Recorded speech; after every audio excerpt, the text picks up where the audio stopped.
और स्वर्ग के कुबेर देव का खजाना आखिरी सिक्के तक खाली हो गया था। सृष्टि के इन सबसे बड़े धन के देवी देवताओं की ऐसी हालत हो गई थी कि उन्हें भी धन पाने के लिए किसी और देवता के आगे अपनी झोली फैलानी पड़ी थी। लेकिन आखिर वह देवता थे कौन जिन्होंने स्वयं लक्ष्मी जी और कुबेर देव को धन का दान दिया था? इस रोंगटे खड़े कर देने वाली कथा की शुरुआत होती है देवासुर संग्राम से। देवताओं और असुरों के बीच लगातार 100 वर्षों तक एक भयानक युद्ध चला और इस युद्ध में स्वर्ग का खजाना पानी की तरह बहाया जा रहा था, जो किसी कागज के नोटों से नहीं बल्कि दिव्य रत्नों, औषधियों और पुण्य की ऊर्जा से भरा होता था।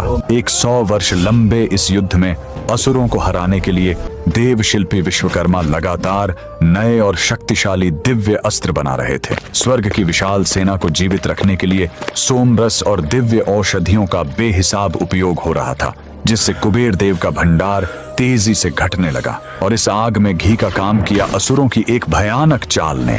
देवताओं की मुख्य ऊर्जा पृथ्वी पर होने वाले यज्ञ और हवन की आहुतियों से आती थी। असुरों ने धरती पर आतंक मचाकर आशी मुनियों के सारे यज्ञ पूरी तरह बंद करवा दिए। नतीजा यह हुआ कि स्वर्ग का पूरा खजाना तबाह हो गया। कुबेर देव का भंडार आखिरी सिक्के तक खाली हो गया और माता लक्ष्मी का तेज क्षीण पर गया। स्वर्ग में घोर दरिद्रता छा गई। जब धनहीन होकर कुबेर देव और माता लक्ष्मी महादेव की शरण में कैलाश पहुंचे, तब नंदी जी ने उन्हें सृष्टि के मूल धन कोश के स्वामी स्वर्ण आकर्षण भैरव के बारे में बताया। उनकी कृपा पाने के लिए कुबेर देव और माता लक्ष्मी ने बद्रीनाथ जाकर उनकी घोर तपस्या की। जब उनकी आराधना से प्रसन्न होकर स्वर्ण आकर्षण भैरव प्रकट हुए तो उनका रूप सचमुच हैरान कर देने वाला था। आमतौर पर हम भैरव बाबा का क्रोधित और भयानक रूप देखते हैं, जिनके हाथ में कपाल या हथियार होते हैं, लेकिन महादेव का यह रूप साक्षात चमकते हुए सोने जैसा था।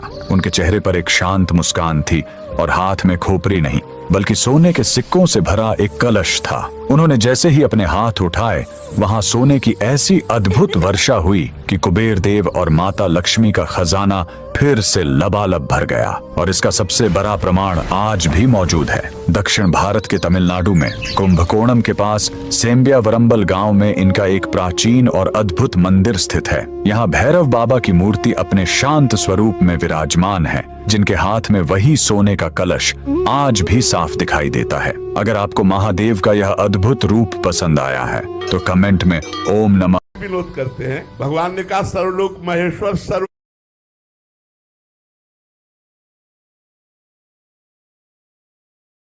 एक दिन और देवता के आगे अपनी झोली फैलानी पड़ी थी। लेकिन आखिर वह देवता थे कौन जिन्होंने